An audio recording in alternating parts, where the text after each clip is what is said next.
क्या हाल है साथियों, मैं विकास तोमर आप लोग के अपने trust channel collective study for success से आप लोगों का स्वागत करता हूं। 6 अक्टूबर करंट अफेयर हम लोग देखेंगे हिंदी इंग्लिश दोनों ही भाषाओं में। टेलीग्राम चैनल पे इस पीडीएफ का लिंक आपको मिल जाएगा। जिस टेलीग्राम चैनल की बात हो रही है उसका डिस्क्रिप्शन बॉक्स में आपको लिंक मिल जाएगा, ठीक। तो यहाँ पर आप जाके उसको क्लिक करेंगे तो आपको जो है टेलीग्राम चैनल मिलेगा, वहाँ पर PDF मिलेगी, ठीक है। 2023 का, ठीक, UPSC और UPPCS का complete paid group, prelims cum mains का, ठीक, with test series, study plan, live doubt discussion, everything 1 दिसंबर से हम लोग स्टार्ट करने वाले हैं। एक ऑलरेडी चल रहा है, अगला 1 दिसंबर से होता है। हम लोग जो है 15 दिन 20 दिन वाले कोर्सेज नहीं चलाते हैं, इतना चलाते हैं कि आप लोग को तैयार करके आपका सिलेक्शन हो जाए। मनी कलेक्शन नहीं करते हैं, ठीक। तो वो वाली चीज़ नहीं है। उसके लिए कई लोग हैं वो बोलेंगे सिलेक्शन मटेरियल, मतलब जो आप सुनना चाहते हैं वही वो बोल के आपको भेज देते हैं, होता कुछ नहीं। तो उससे सावधान रहिए और अपना विवेक का इस्तेमाल करिए, ठीक। चलिए 10 इंपॉर्टेंट जो टॉपिक्स हैं उनको देख लेते हैं। नोबल प्राइज़ फिजिक्स के क्षेत्र में, कल हम लोग ने पढ़ा था मेडिसिन के क्षेत्र में साप पानो करके नाम था, उनको मिला था, ठीक है। उन्होंने जीनोम जो होमोसेपियंस हैं, नेंडरथाल हैं, ठीक है, डिवोसिनिन है, ठीक, ये किस प्रकार से मेल खाते हैं या फिर अलग हैं, उसको साबो पेंते ने बताया था, सॉरी स्वांते पाबो ने बताया था, ठीक है। अब तो याद हो गया होगा। इसी प्रकार से अभी फिजिक्स में यहाँ पर दिया गया नोबेल प्राइज़ 2022 का। इसको याद करने के लिए देखो एलन, जॉन, एंटन, ये ज़्यादातर सेम होते हैं, तो इनको याद नहीं कर पाओगे आप। क्यों? क्योंकि ये ऐसे व्यक्ति है जिनको आपने पहली बार देख रहे हो, ठीक। तो उसको कुछ चीज़ों से लिंक करोगे, इंटरलिंक करोगे, तभी ज़्यादा दूर तक याद रहेगा। जैसा मैं आप लोग बताता हूँ, साइंटिफिकली प्रूवन है ये चीज़, ठीक। सचिन तेंदुलकर नाम मैं अगर लेता हूँ तो आपको क्रिकेट याद आता है, तो आप उससे इंटरलिंक करके उसको याद कर रख पाते हो। और इतने टाइम तक आपने उसको देखा है, रिवीजन हुआ है, इसलिए याद कर पाते हो। ये जो है पहली बार आप इनके नाम सुन रहे हो, तो जॉन कई सारे होंगे तो कन्फ्यूज होगे। तो इसलिए क्या करेंगे हम लोग कि नोबेल प्राइज़ इन लोग को तीनों को मिला है फिजिक्स के क्षेत्र में, ठीक। सुनते रहिएगा। एस्पेक्ट, एलन एस्पेक्ट और जॉन F क्लॉजर, ठीक। एस्पेक्ट और क्लॉजर, इन दोनों ने मिलकर जो कण होते हैं, क्वांटम और फिजिक्स और इन सब पे वर्क कर रहे थे। तो उन्होंने ये बताया कि बेल, एक थे व्यक्ति, बेल पेयर, यानी कि जो कण है, एक कण दूसरे कण का अनुपूरक होता है, यानी कि कॉम्प्लीमेंटिंग होता है, ठीक। तो इसके ऊपर उन्होंने शोध किया, रिसर्च किया। तो फिर फाइनली ये पाया कि जो एक कण है वो दूसरे कण का अनुपूरक होता है। तो मान लो अगर हम इस कण को देख लें, भले इनके बीच में कितनी भी दूरी हो, इस कण को देख लें, इस पर रिसर्च कर लें, इसकी प्रॉपर्टीज़ देख लें, तो हम ये जो दूसरा है उसकी भी प्रॉपर्टीज़ को समझ सकते हैं, ठीक। एस्पेक्ट और क्लॉजर ने ये चीज़ जो है बताई, वॉलेशन ऑफ बेल पेयर पे भी बात करी। तो इस पे जो है ये क्वांटम फिजिक्स पे जो काम हुआ, तो इसके लिए physics Nobel prize in physics को काम मिला है इन दोनों को। इनको किस बात का मिला? अब भैया ये रिसर्च करी इन दोनों व्यक्ति ने, एस्पेक्ट और क्लॉजर ने। इसका उपयोग जो है एंटन जेलिंगर जी ने उपयोग किया आगे क्वांटम क्रिप्टोलॉजी में, ठीक है ना। क्वांटम क्रिप्टोलॉजी में इस बेल पेयर और ये कणों का बीच में डिफरेंस कितना भी हो, प्रॉपर्टीज कॉम्प्लीमेंटिंग होती हैं, तो इसका उपयोग, ठीक। जैसे मैं आपसे हमेशा कहता हूँ, आप कोई चीज़ पढ़ते हो खाली इन्फॉर्मेशन है, अगर आप उसका उपयोग नहीं कर पा रहे हो तो आगे कुछ नहीं हो सकता, ठीक है। मतलब आपको उसका उपयोग करना आना चाहिए। वो कब आएगा? जब आप समझ पाओगे और उसको यूज़ करने की कोशिश करोगे इंटरलिंक करके। तो ये व्यक्ति वो थे एंटन जेलिंगर, इन्होंने क्वांटम क्रिप्टोग्राफी में जो है ये बेल पेयर और इन दोनों का जो वर्क पहले हुआ था उसका उपयोग किया। तो इसलिए तीनों लोग को का जो है मिलाकर नोबेल प्राइज़ इन फिजिक्स दिया गया। ये साइंस का बड़ा ही डिफ़िकल्ट टॉपिक है, लेकिन फिर भी बहुत आसान शब्दों में और साथ ही साथ आपको ये याद भी रहे, इसके लिए मैंने कोशिश की है। मेरे ख्याल से 1-2 बार आप और देखोगे तो याद हो रहेगा, ठीक है। बाकी ये PDF आप लोग को कहाँ मिलेगी? टेलीग्राम चैनल पे, जो आपको यहाँ पर डिस्क्रिप्शन बॉक्स में दिया गया है। शेड्यूल ट्राइब स्टेटस, ठीक। तो अभी GD शर्मा कमीशन एक बनाया गया था, जस्टिस GD शर्मा कमीशन। उन्होंने सिफारिश, रिकमेंडेशन करी गवर्नमेंट ऑफ इंडिया को।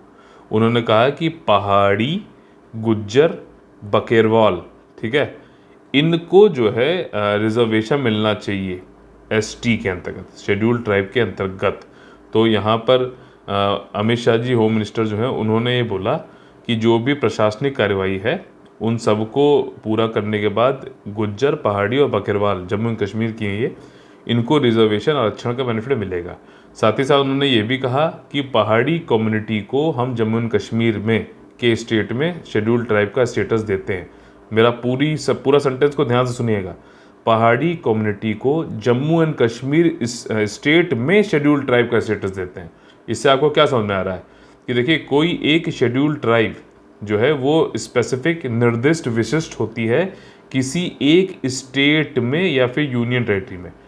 मतलब ये है कि एक community scheduled tribe in state किसी एक पर्टिकुलर स्टेट ए में हो सकती है, ठीक, लेकिन स्टेट बी में हो सकता है वहाँ पे उसको शेड्यूल्ड ट्राइब का जो है रिकॉग्निशन ना मिला हो। बात समझ में आ गई? तो यहाँ पर शेड्यूल्ड ट्राइब, पहाड़ी कम्युनिटी को शेड्यूल्ड ट्राइब की जो है रिकॉग्निशन मिली है जम्मू एंड कश्मीर स्टेट में। अब ये पहाड़ी कम्युनिटी कहीं और उत्तराखंड और कहीं और पे भी पाई जाएगी, तो वहाँ पे जरूरी नहीं है कि ये शेड्यूल्ड ट्राइब हो, ठीक। ये चीज़ समझ में आ गई। पहाड़ी कम्युनिटी जो है ये एक लिंग्विस्टिक ग्रुप है, पीर पंजाल वैल्यू में पाया जाता है। अब देखो, शेड्यूल्ड ट्राइब जो होते हैं ना, उसमें कास्ट और रिलीजन कुछ भी हो सकता है, ठीक है ना। जैसे शेड्यूल कास्ट में कास्ट अलग है, ठीक, तो वो कास्ट ही अलग हो जाती है। लेकिन यहाँ शेड्यूल ट्राइब में देखो, हिंदू भी हो सकते हैं, मुस्लिम भी है, सिख भी है।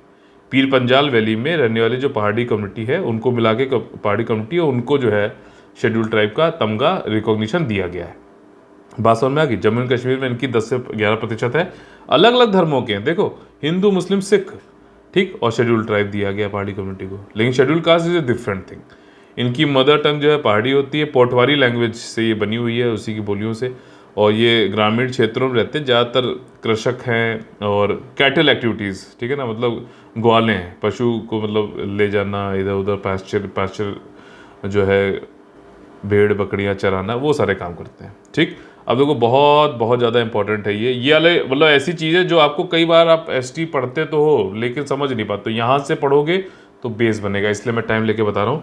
देखो, यहाँ पे कुछ मानदंड क्राइटेरिया दिए गए हैं जिसके अंतर्गत एसटी लिस्ट में डाला जाता है, लेकिन ये क्राइटेरिया कॉन्स्टिट्यूशन में नहीं दिए गए हैं। समझ लो मेरी बात, कॉन्स्टिट्यूशन में नहीं दिए गए हैं।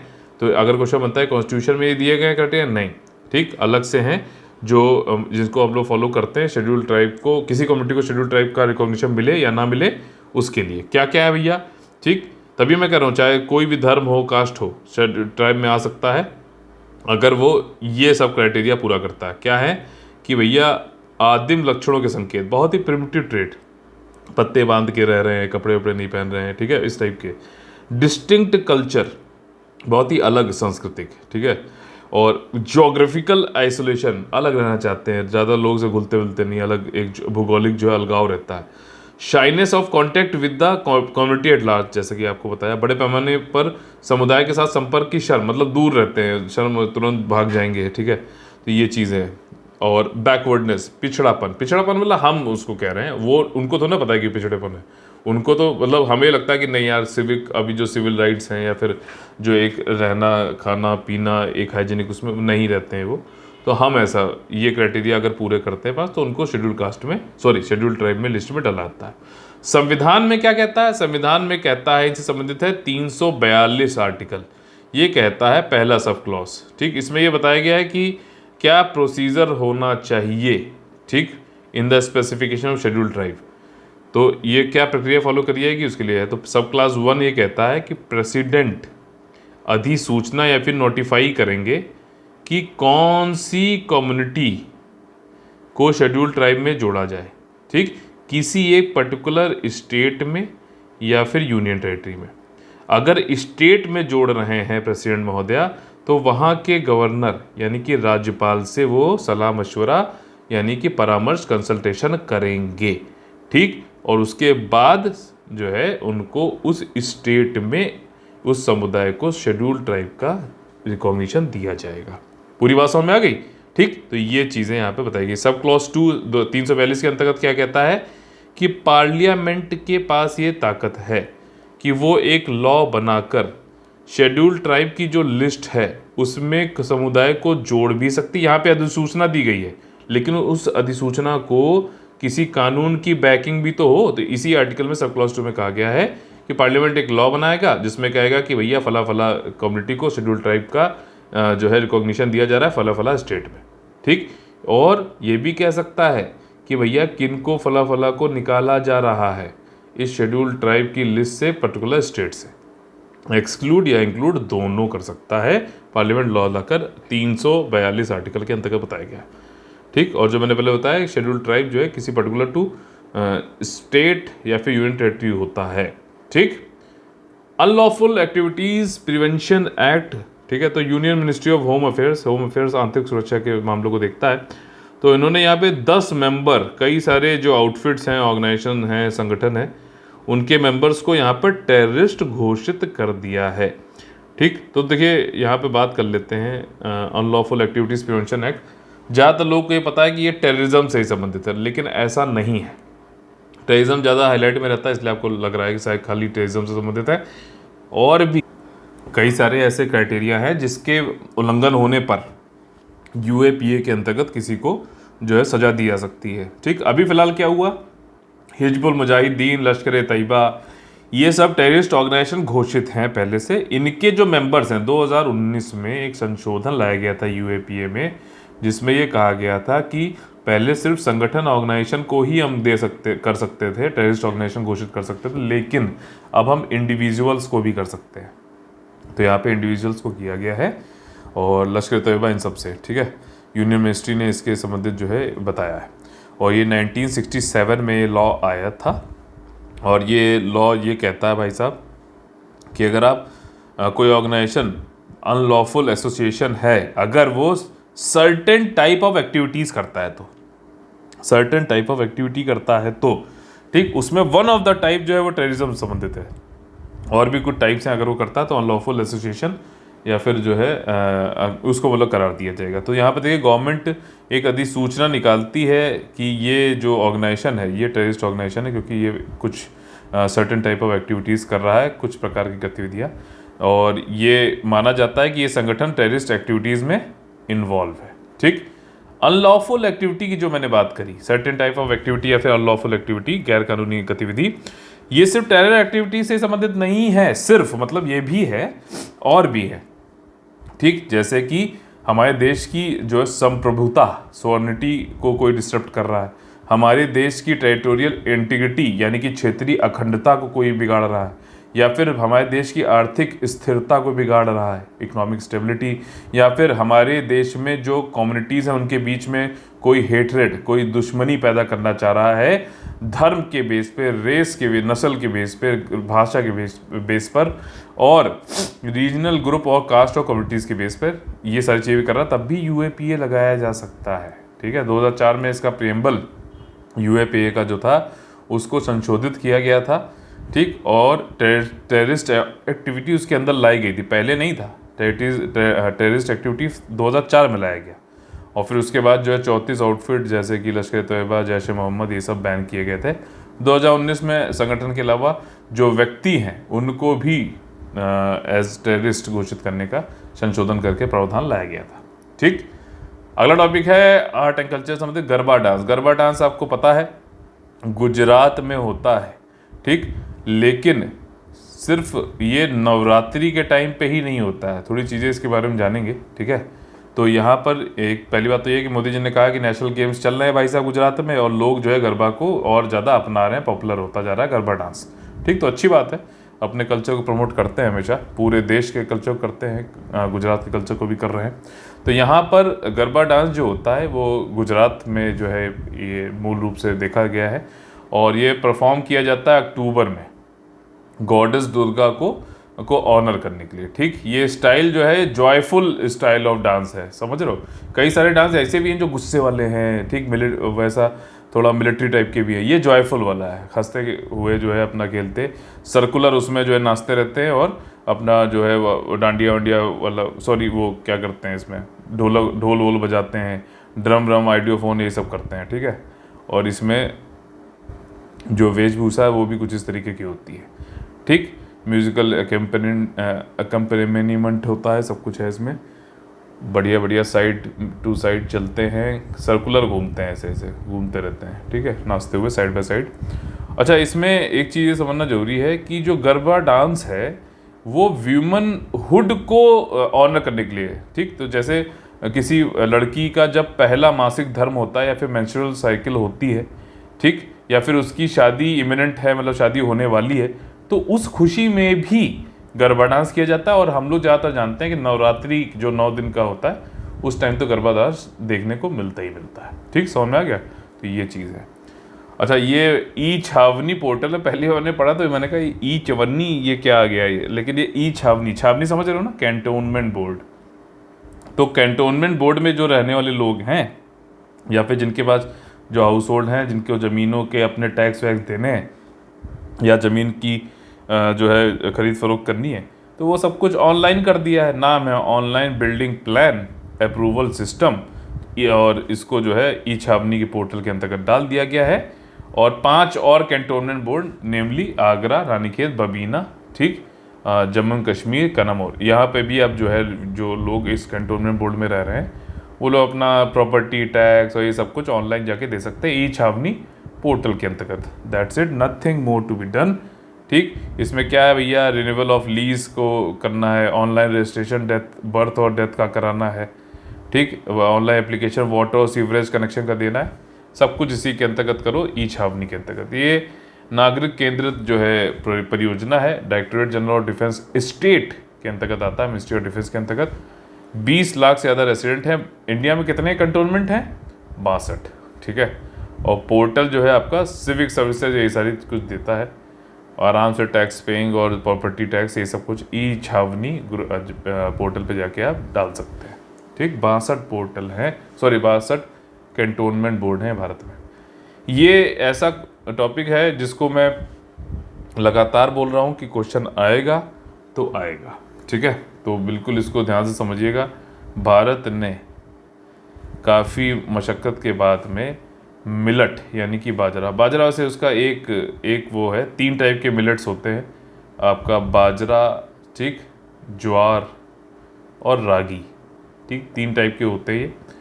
तो भारत ने 2023 को यूएन में काफ़ी जो है कोशिश करके इंटरनेशनल ईयर ऑफ मिलेट घोषित करवाया 2023 को, प्लीज़ याद रखना। ठीक, और अभी न्यूज़ में ये इसलिए था क्योंकि एग्रीकल्चर मिनिस्ट्री ऑफ नेफेड ने समझौता ज्ञापन किया है ताकि वो मिलेट को प्रमोट कर सके, ठीक, और सेलिब्रेट करें इंटरनेशनल ईयर ऑफ मिलेट 2023 को। ठीक, अच्छा, मिलेट को इतना बढ़ावा क्यों दिया गया, क्या है इसमें खास? देखो, क्लाइमेट चेंज आ रहा है, हो रहा है, सब देख रहे हैं। ठीक, तो मिलेट, बाजरा जो मोटा अनाज है, ये ज्वार, बाजरा, रागी, तो ये एक तो पानी ज़्यादा नहीं लेता, सेमी ट्रॉपिकल एरियाज, ठीक है ना, अर्ध जो है उष्णकटिबंधीय क्षेत्रों में ये उगाया जाता है, मतलब ट्रॉपिकल भी नहीं, एरिड, सेमी एरिड, मतलब बहुत ही कम पानी जहाँ बरसता है उससे थोड़ी सी ठीक जगह, वहाँ पे आराम से उग जाता है। क्लाइमेट चेंज की वजह से कृषि में जो प्रोडक्शन की कमी आ सकती है, तो उससे लड़ने के लिए जो है काफ़ी ये स्टेबल खेती को जो है बढ़ा सकता है। साथ ही साथ काफ़ी ज़्यादा न्यूट्रिशियस होता है, तो न्यूट्रिशनल सिक्योरिटी के लिए भी ये बहुत बढ़िया है, आसानी से जो है उग भी जा रहा है, प्रोडक्शन भी हो जा रहा है, क्लाइमेट चेंज से निपट भी सकता है। तो ये सारी खूबियाँ देखने की वजह से इसको जो है 2023 में इंटरनेशनल ईयर ऑफ मिलेट रखा गया है। तो अब यह रखा गया तो उसको लोग को जागरूकता बढ़ाओ और मिलेट की खेती को और बढ़ाओ, ये चीज़ है। भारत, एशिया और अफ्रीका में 97% दुनिया का जो मिलेट प्रोडक्शन तो इन्हीं दोनों रीजन में ही हो जाता है। ज्वार, रागी, बाजरा, ज्वार सोरगम होता है, रागी, बाजरा मतलब पर्ल मिलेट, ये जो है मेन 3 टाइप्स के हैं। ठीक, अगला टॉपिक है ग्लोबल न्यूज़ फोरम 2022। सिंपल चीज़ है ये। अभी ग्लोबल न्यूज़ फोरम क्या है, जो भी जैसे AIR, ऑल इंडिया रेडियो है, दूरदर्शन है, ठीक है, इसी प्रकार से जितने भी पब्लिक ब्रॉडकास्टर्स हैं, मीडिया वाले हैं, उन सबका एक फोरम है, समूह है, जो आते हैं, बातचीत करते हैं, कैसे क्या कठिनाइयाँ हैं, क्या बेस्ट प्रैक्टिस है, उस पर बातचीत करते हैं और एक दूसरे से इंफॉर्मेशन शेयरिंग करके और अपने आप को ज़्यादा अच्छा करते जाते हैं। ठीक है, तो यही इसी के लिए जो है ग्लोबल न्यूज़ फोरम अभी हुआ है, और ये जो है आपका इस the Asia Pacific broadcasting union है, फ्लैगशिप 3 दिन का अभी कार्यक्रम हुआ, न्यूज़ इवेंट, जो भी 80 फॉरेन पार्टिसिपेंट भी इसमें आए थे। ठीक, ब्रॉडकास्टिंग ऑर्गेनाइजेशन, जैसे मैंने बताया भारत में क्या है, ऑल इंडिया रेडियो, दूरदर्शन, वैसे ही और भी देशों में पब्लिक पब्लिक ब्रॉडकास्टर मतलब जो उस देश की सरकार के जो चैनल है, तो उसके हिसाब से समझ लीजिए। इस बार की थीम थी truth and trust at the time of crisis. ठीक, अच्छा ये किसका है? ये एशिया पैसिफिक ब्रॉडकास्टिंग यूनियन का है। तो एशिया और पैसिफिक ब्रॉडकास्टिंग यूनियन ये बनाया गया था 1964। नॉन प्रॉफिट है, नॉन गवर्नमेंटल है, नॉन पॉलिटिकल है, प्रोफेशनल एसोसिएशन है ये ब्रॉडकास्टिंग ऑर्गेनाइजेशंस का। ठीक, और इसका हेडक्वार्टर अभी कोलालमपुर मलेशिया में है। कलेक्टिव इंटरेस्ट जो टेलीविज़न है, रेडियो ब्रॉडकास्टर, उन सबका जो सामूहिक जो सहयोग है, ठीक है ना, सामूहिक जो इंटरेस्ट है उनको जो है बढ़ावा देता है, ये हितों को जो है बढ़ावा देता है।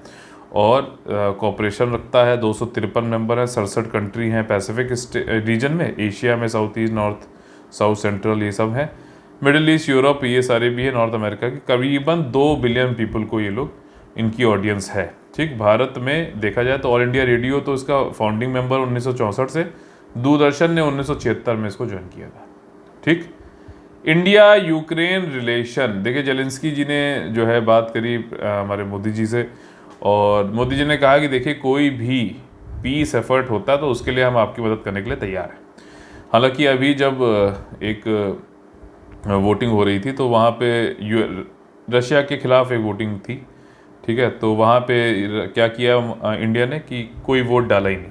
ठीक, एब्सटेन कर गया। अब वोट डाला नहीं और किसी के खिलाफ कोई एक प्रस्ताव लाया गया था, तो इस तरीके से होता है कि हाँ उसकी तरफ ही बात कर रहे हैं। अगर अगेंस्ट में डालते तब होता ना कि भैया नहीं है, तो अभी कह भी नहीं सकते, लेकिन कह भी सकते हैं कि हाँ उन्होंने सपोर्ट कर दिया रशिया को। खैर, यहाँ यूक्रेन के जो प्रेसिडेंट है उनको तो यही बोल रहे हैं कि भैया कोई भी डायलॉग की बात हो, डिप्लोमेसी की बात हो, कूटनीति वार्ता हो, तो हम आपकी पूरी मदद करेंगे। और हम ये जानते हैं और समझते भी हैं कि मिलिट्री सोल्यूशन हो ही नहीं सकता इस तरीके के कॉन्फ्लिक्ट में। पीस एफर्ट को पूरा हमें करना है। साथ ही साथ उन्होंने ये भी कहा कि न्यूक्लियर इंस्टॉलेशंस को बड़ा खतरा है, और इस चीज़ को हम जानते हैं, समझते हैं। सेफ्टी और सिक्योरिटी के लिए जो है हम खुद भी ये काम करते रहते हैं और आपके यहाँ भी करना चाहते हैं, और पूरा सपोर्ट करते हैं कि भैया इसके बहुत ही खतरनाक भयावह जो है कॉन्सिक्वेंसेस हो सकते हैं, तो ऐसा ना हो, लड़ाई वड़ाई ना हो। ठीक, अगर देखो जब यूएसएसआर का विघटन हुआ था, डिसइंटीग्रेशन हुआ था, तो यूक्रेन को भारत मतलब one of the first countries था जिसने मान्यता रिकॉग्नाइज किया था कि हाँ ये अब एक अलग देश है। 1991 दिसंबर में ही जो है भारत रिपब्लिक ऑफ यूक्रेन को रिकॉग्नाइज कर लिया था गवर्नमेंट ऑफ इंडिया ने। साथ ही साथ डिप्लोमेटिक रिलेशंस जनवरी 1992 में हमने इस्टेब्लिश कर लिए थे। मई 1992 में हमने अपनी एम्बेसी भी खोल दी थी यूक्रेन में, और यूक्रेन ने मिशन अपना खोला था दिल्ली में फरवरी 1993 में। तो काफ़ी कुछ जो है हमारे रिश्ते बहुत जल्दी बन गए थे after the disintegration of USSR. Cholas, देखिए चोलास तो वैसे भी अभी भी इस बार न्यूज़ यूपीपीएससी के पेपर में भी आया और काफ़ी इम्पोर्टेंट है। चोलास अगर आप देखोगे तो ये इस साइड में तमिलनाडु, केरला, आंध्र प्रदेश और कर्नाटका, यहाँ पे काफ़ी जो है चोलास थे, चेरास, पांड्यास, ठीक, चालुक्यास, ठीक, यहाँ पे राष्ट्रकूतास थे। तो इन सब के मतलब टाइम पे ही था ये चोलास, और ये बहुत बड़े बड़े टेम्पल बनाते थे। इनकी नेवल पावर बहुत ज़्यादा थे।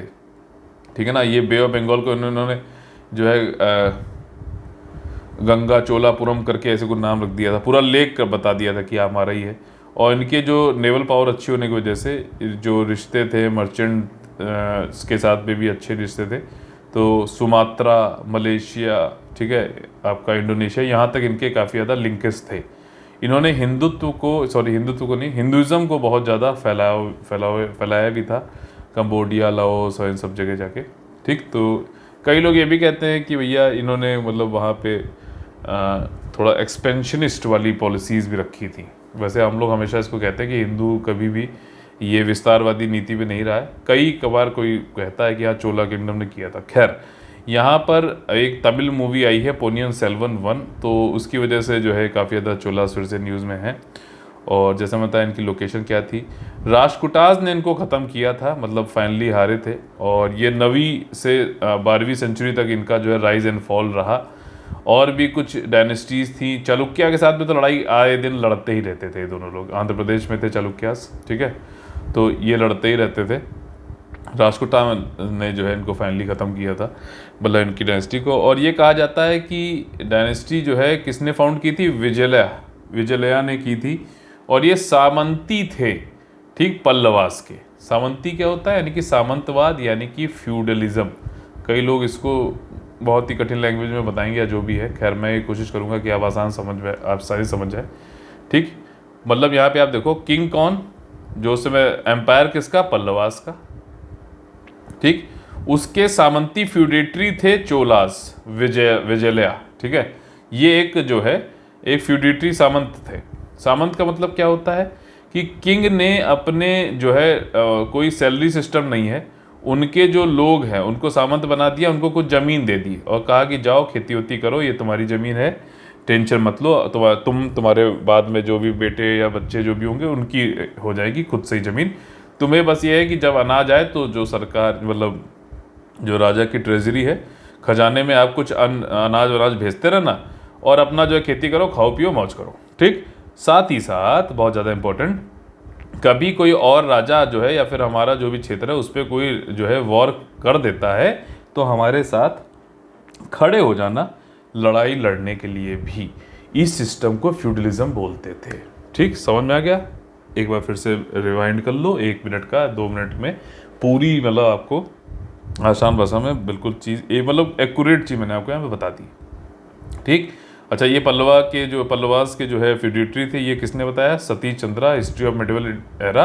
ये क्या है? एनसीईआरटी है। मैंने आपको बताया एनसीईआरटी पढ़ो, ज़्यादा इधर उधर स्मार्ट मटेरियल और इन सब के चक्कर में पढ़ोगे तो भैया दिक्कत है। ठीक, तो देखो यहाँ पे सोसाइटी जो थी चोलाज में, उनके बारे में देख लेते हैं। नेवल पावर बहुत ज़्यादा बड़े थे, मलेशिया सुमात्रा तक इनके लिंकेज थे और इनका डोमिनेशन काफ़ी ज़्यादा दूर दूर तक था। मर्चेंट ग्रुप के साथ में अच्छे रिश्ते थे, नेवल एक्सपेडिशन करते रहते थे और सक्सेशन हुआ, वॉर तो होना ही था, तो राष्ट्रकूटाज ने फाइनली चोलास को हराया। बहुत बड़े बड़े टेम्पल बनवाते थे, जैसे कि बृहदेश्वरा टेम्पल और थंजावुर जो है चोलास के द्वारा बनाया गया था। उस समय की इंडिया की सबसे बड़ी बिल्डिंग थी। ठीक, जिसका फोटो भी आप यहाँ पे देख रहे हैं। ठीक है, इंपॉर्टेंट है टेम्पल स्ट्रक्चर। टेम्पल स्ट्रक्चर के बारे में चलो बता देता हूँ। देखिए, सिंपल सा आसान सा वो है कि अगर ऐसे बनाओगे, सॉरी फिर से बनाएंगे, आज आदत छूट जाते हुए मैं कहता रहता हूँ, प्रैक्टिस करते रहा करो। ठीक, बहुत अच्छा नहीं बना लेकिन समझ गए हो आप। तो देखो यहाँ पर नॉर्थ में एन है और नगरा में भी एन है, तो टेम्पल आर्किटेक्चर जो है नॉर्थ में नगरा टेम्पल आर्किटेक्चर चलता था। साउथ में एस है और साउथ में शिखर में भी एस है, तो शिखरा टाइप वाली जो थी आपकी, ये साउथ में चलती थी और इन दोनों के बीच में चलती थी वेसारा टेम्पल आर्किटेक्चर। ठीक, और इसको बताइए कौन करता था प्रैक्टिस? चालुक्य करते थे, कौन करता था बताइए? ठीक, थोड़ा बहुत मैं बता देता हूँ ताकि आप लोग को लगे कि हाँ ऐसा तो नहीं है जिसको जो चीज़ को आती नहीं हम लोग से पूछ लेता है। खैर, her start platform social issues women से संबंधित है। द्रौपदी मुर्मू जी ने, प्रेसिडेंट जी ने जो है अभी लॉन्च किया हर स्टार्टअप प्लेट। ये एक तरीके का स्टार्टअप प्लेटफॉर्म है गुजरात यूनिवर्सिटी का, विश्वविद्यालय का। वहाँ पे व्यूमन एंटरप्रेन्योरशिप को जो है महिलाओं में उद्यमिता को बढ़ाने के लिए हर स्टार्ट गुजरात यूनिवर्सिटी का है। व्यूमन एंटरप्रेन्योरशिप को स्टार्टअप से सब याद रखना, बस गुजरात यूनिवर्सिटी का, ये याद रखने वाली बात है, बाकी सब वही बोल बच्चे वाली बातें हैं। ठीक है, तो चलिए आज का क्वेश्चन देख लेते हैं, मेंस आंसर राइटिंग वाला।